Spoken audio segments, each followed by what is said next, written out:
mi hijo Mateo se fue, y con él, el color del mundo. No es una metáfora. Lo digo con la certeza de quien ha visto el sol convertirse en una mancha pálida en un cielo de ceniza. Los primeros días fueron un borrón de silencio y miradas de lástima. Mi esposo, Ricardo, manejó los arreglos con una eficiencia que me heló los huesos. Su madre, doña Isabel, patrullaba la casa como un centinela de luto, asegurándose de que el dolor se manifestara de la manera correcta, una manera ordenada y, sobre todo, silenciosa. Mi dolor no era silencioso. Era un grito atrapado en mi garganta, un temblor en mis manos que no me dejaba sostener ni una taza de té. Ricardo me decía que tenía que ser fuerte. Doña Isabel me decía que la vida seguía. Sus palabras eran piedras lisas, arrojadas a un pozo sin fondo.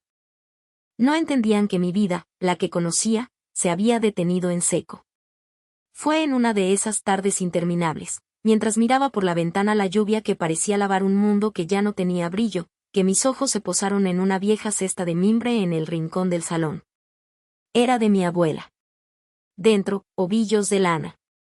Restos de proyectos olvidados, madejas de colores que en otro tiempo me habrían parecido alegres, un azul cielo, un amarillo girasol, un rojo amapola. Ahora solo veía tonos de gris. Sin pensarlo, con un movimiento casi autómata, tomé la cesta. Mis manos, esas manos temblorosas e inútiles, cogieron 2 agujas y un ovillo de lana gris oscuro, el color del asfalto mojado. No sabía qué iba a hacer. No tenía un patrón, ni un plan.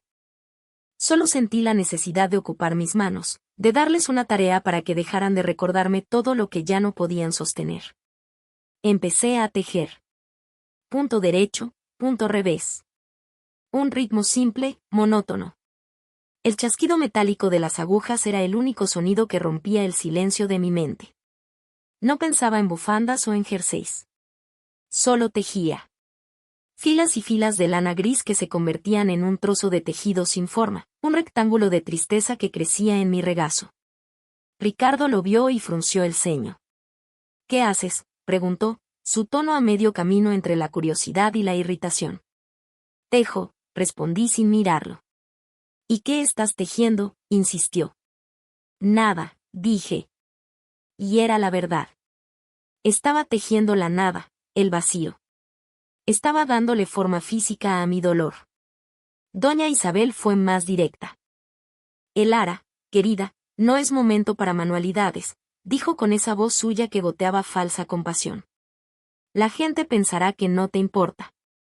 Deberías estar de luto, no jugando con lanitas. Sus palabras me golpearon, pero no me detuvieron.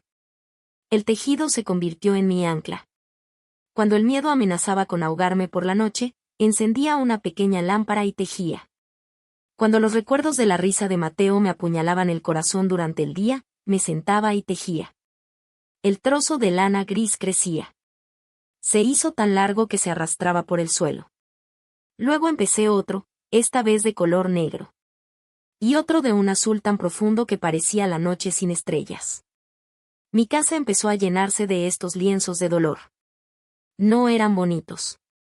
Eran densos, pesados, casi ásperos al tacto. Ricardo empezó a quejarse. Esta casa parece el taller de una loca. Tienes que superar esto, Lara. Ya ha pasado un mes. Un mes. Para él era una unidad de tiempo. Para mí, una eternidad. Una tarde, mientras estaba sentada en el suelo, rodeada de mis tejidos oscuros, doña Isabel entró sin llamar. Me miró con absoluto desdén. Esto es ridículo, sentenció. Estás revolcándote en tu miseria.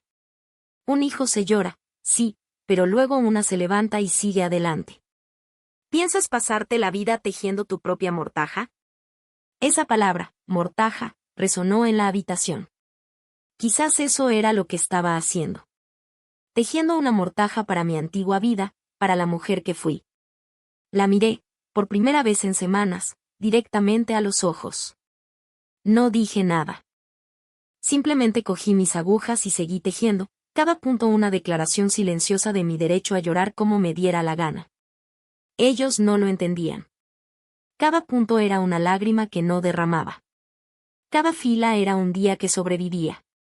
El tejido no era una distracción, era mi lenguaje. Era la única forma que tenía de decir lo que no tenía palabras para expresar.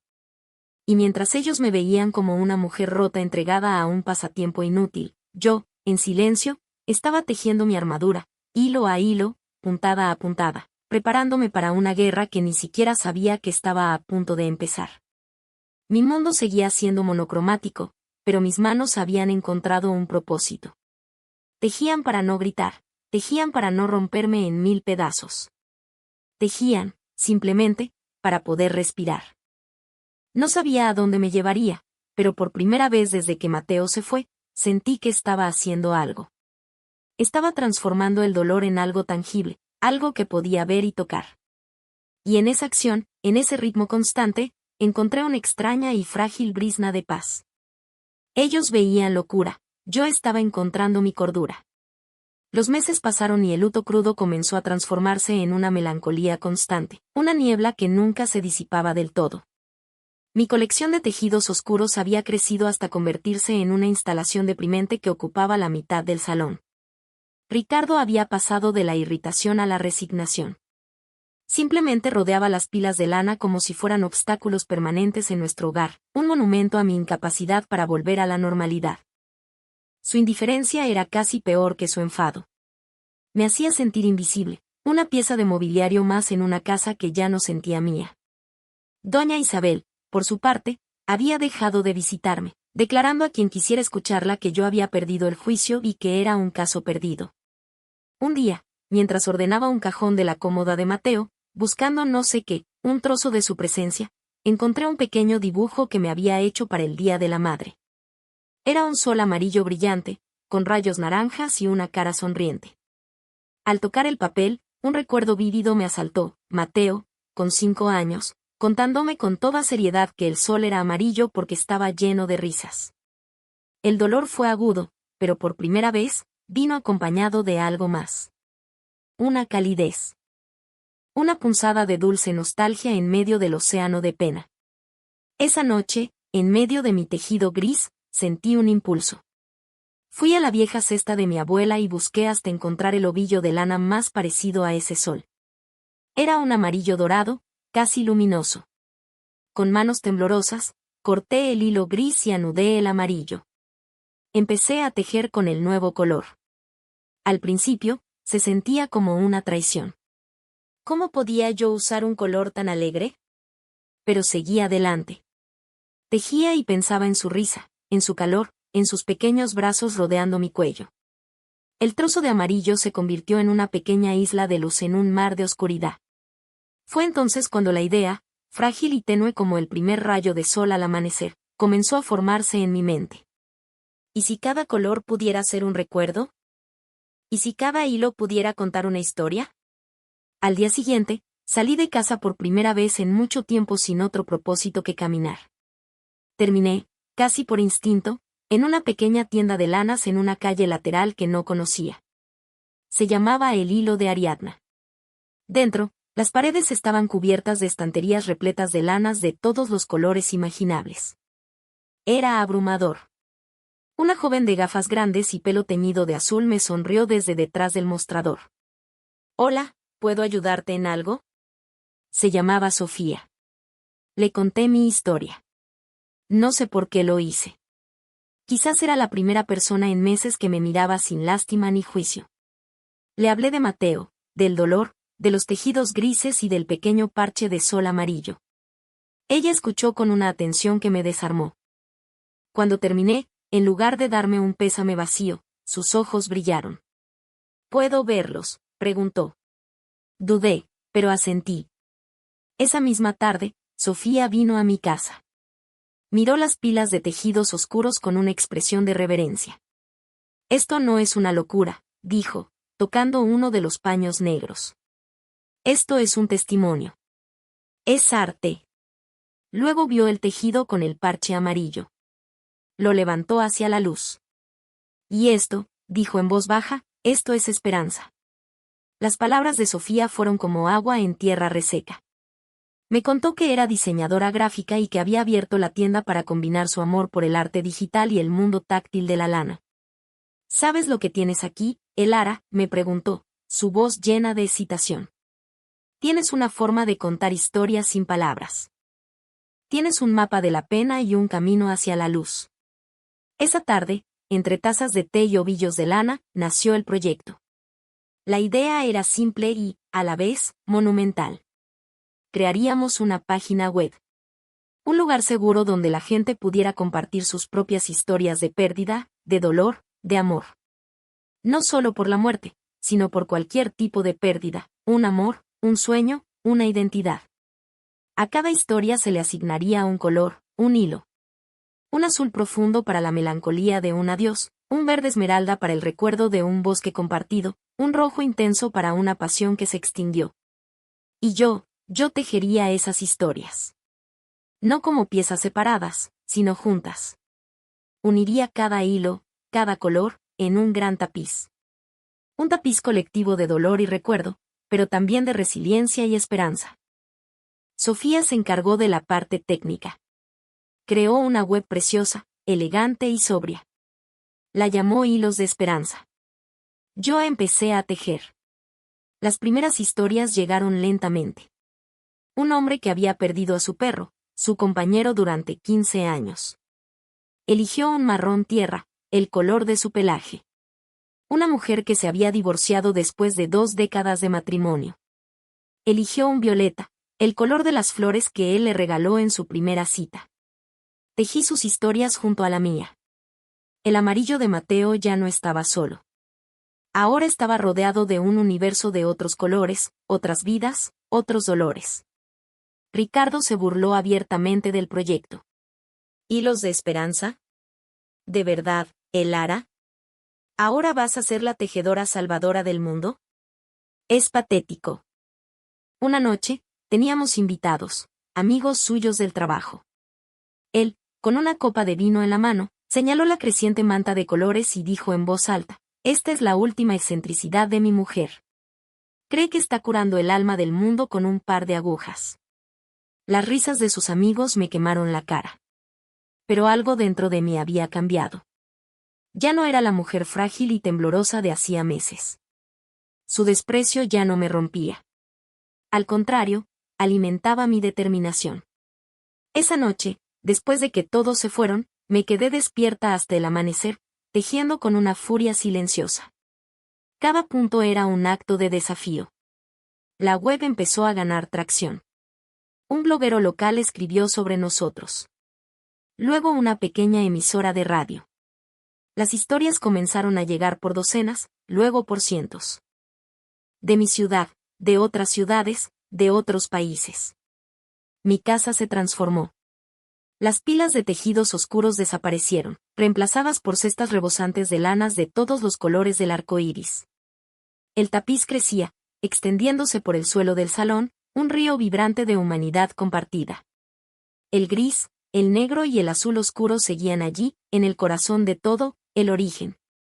Pero ahora estaban entretejidos con miles de otros tonos, creando un mosaico complejo y extrañamente hermoso. Ya no tejía para no llorar. Tejía para recordar, para honrar, para conectar. El chasquido de mis agujas ya no era el sonido de la soledad. Era el pulso de un corazón colectivo. Ricardo no lo entendía. Seguía viendo un hobby ridículo que se había salido de control. ¿Cuándo vas a terminar con esta tontería y a conseguir un trabajo de verdad?, me preguntaba. No se daba cuenta de que ya lo tenía. Por primera vez en mi vida, tenía una misión. Estaba tomando el dolor más profundo que un ser humano puede experimentar y transformándolo, hilo a hilo, en un faro para otros. Y el tapiz seguía creciendo, cada día más grande, cada día más pesado, cada día más lleno de vida. El punto de inflexión llegó de forma inesperada. Una periodista de una importante cadena de noticias internacional, que había perdido a su hermano años atrás, encontró nuestra web. Se conmovió profundamente. Envió su historia, un hilo de color verde salvia, el color de los ojos de su hermano. Y luego, hizo lo que mejor sabía hacer, contar nuestra historia al mundo. El reportaje se emitió en horario de máxima audiencia. Mostraba imágenes de la web, testimonios de personas que habían enviado sus hilos, y a mí, en mi salón, rodeada de un mar de colores, mis manos moviéndose con una calma rítmica sobre el inmenso tapiz. No hablé de mi dolor de una manera lastimera, sino como el catalizador de algo más grande. Hablé de la conexión, de la validación del duelo, de la belleza que puede surgir de las cicatrices. La respuesta fue una avalancha. De la noche a la mañana, Hilos de Esperanza se convirtió en un fenómeno global. La web se colapsaba por el tráfico. Las historias llegaban por miles, desde Japón, desde Argentina, desde Sudáfrica. Sofía tuvo que contratar un pequeño equipo para ayudar a gestionar el flujo de correos electrónicos y la logística. Las donaciones empezaron a llegar, no solo de ovillos de lana, sino también económicas. Personas y empresas querían apoyar la causa. Me convertí, casi sin darme cuenta, en el rostro de un movimiento. Me invitaban a dar charlas, a participar en conferencias sobre el duelo y la salud mental. Al principio me negué, aterrorizada. Pero Sofía me convenció.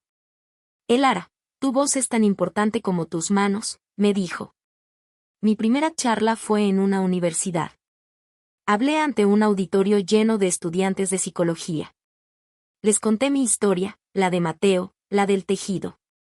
Les mostré fotos del tapiz, que para entonces ya medía más de 20 metros y era una obra de arte viva y palpitante. Cuando terminé, hubo un silencio profundo, seguido de una ovación que me hizo temblar. La gente se puso de pie. Vi lágrimas en los ojos de muchos. Comprendí entonces que mi dolor personal se había universalizado, convirtiéndose en un recipiente para el dolor de otros, y en ese acto de compartir, se aligeraba. Mi vida cambió por completo. Con los fondos recaudados, alquilamos un antiguo almacén textil y lo convertimos en nuestro taller y sede. El tapiz fue trasladado allí, extendido en su magnificencia sobre una plataforma enorme. Contratamos a otras tejedoras, mujeres que también habían encontrado consuelo en el oficio. El proyecto creció, se organizaron talleres de tejido terapéutico, se crearon pequeños tapices de esperanza para hospitales y hospicios. Me había convertido en la directora de una fundación sin ánimo de lucro que estaba cambiando vidas. Y entonces, cuando mi mundo era más grande y brillante de lo que jamás había imaginado, Ricardo y su madre reaparecieron. Una tarde, sin previo aviso, se presentaron en el almacén. Era la primera vez que pisaban mi nuevo espacio, mi santuario. Ricardo miraba a su alrededor con una expresión de asombro incrédulo. Doña Isabel examinaba cada detalle con ojos críticos, pero por primera vez, noté una pizca de incertidumbre en su mirada. Elara, comenzó Ricardo, su voz untada con una familiaridad que ahora me resultaba obscena. Esto es impresionante. No tenía idea de que se había vuelto tan grande. Sonreí, una sonrisa tranquila, sin calidez. Tú lo llamabas una tontería, le recordé suavemente. Se sonrojó. Bueno, estaba equivocado. Obviamente, estaba equivocado. Estamos muy orgullosos de ti. La palabra estamos me golpeó. Él y su madre, de pie juntos, intentando reclamar una victoria que no les pertenecía. Doña Isabel dio un paso al frente. Hija, siempre supe que tenías un gran talento. Solo estaba preocupada por ti, por tu salud. Quería que salieras de tu dolor. La hipocresía era tan densa que casi podía tejerla. La miré, mis ojos recorriendo su rostro tenso. Recordé sus palabras crueles, su desdén, su juicio. Recordé cómo me habían dejado sola en el pozo más oscuro de mi vida. Gracias por tu preocupación, Isabel, dije, usando su nombre de pila por primera vez. El sutil cambio no pasó desapercibido. Pero mi dolor no es algo de lo que salí. Es algo con lo que aprendí a vivir. Lo transformé. Sin vuestra ayuda. Ricardo intervino rápidamente, sintiendo que perdía el control. Mira, Elara, hemos estado hablando. Con todo este crecimiento, seguramente necesitas ayuda en la gestión, en la parte financiera. Yo podría. Lo interrumpí, levantando una mano. No con ira, sino con una finalidad absoluta. No, Ricardo. No necesito tu ayuda. Me acerqué al gran tapiz, pasando mi mano sobre la increíble textura de miles de historias entrelazadas. Señalé una pequeña sección en el centro. Esto que ves aquí, dije, mi voz clara y firme en el espacioso almacén. Es el resultado de la bondad de extraños, de la empatía de personas que nunca me habían visto, del trabajo de mujeres maravillosas que entienden el poder de crear algo hermoso a partir del quebranto. Aquí no hay lugar para la arrogancia ni el interés tardío. Me volví para enfrentarlos. Ya no era la mujer rota que tejía en un rincón oscuro. Era la guardiana de 1.000.000 de susurros, la tejedora de un tapiz de esperanza mundial. Este lugar, este proyecto, nació en el silencio que vosotros me impusisteis. Creció a pesar de vuestra burla. Floreció gracias a vuestra ausencia. No tenéis nada que hacer aquí. Ricardo palideció. ¿Me estás echando? Soy tu marido. Lo miré, y en ese momento, la última hebra que me ataba a mi antigua vida se rompió. Tú dejaste de ser mi marido el día que consideraste que mi luto por nuestro hijo tenía fecha de caducidad, le dije con una calma que me sorprendió a mí misma. Podéis iros. Se quedaron allí, mudos, por un instante. Derrotados no por un grito, sino por una verdad tranquila. Vieron a la mujer que habían subestimado y no la reconocieron. Dieron media vuelta y se marcharon. El sonido de la gran puerta del almacén cerrándose tras ellos fue el punto final más satisfactorio que jamás había tejido. Me quedé sola, en medio de mi universo de hilos. El sol de la tarde entraba por los altos ventanales, iluminando el polvo en el aire como si fueran estrellas diminutas. Cogí el hilo amarillo dorado que siempre mantenía cerca, el hilo de Mateo. Toqué el nudo donde se unía a un hilo azul océano, la historia de un marinero perdido en el mar. Y a su lado, un hilo rojo brillante, la historia de un primer amor recordado con cariño. Mi hijo no se había ido del todo.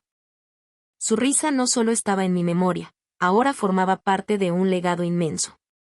Su pequeño dibujo de un sol amarillo había encendido una luz que ahora calentaba a miles de personas. Mis manos ya no temblaban. Estaban firmes, seguras. Tomé mis agujas y me senté junto al tapiz. Había una nueva historia esperando, un hilo de plata enviado por una anciana que celebraba una vida de recuerdos. Y empecé a tejer. No para no llorar. No por desafío. Simplemente, porque era lo que hacía. Era quien era. La mujer que había tejido su dolor hasta convertirlo en un manto de esperanza para el mundo, y en el proceso, había encontrado su propio color.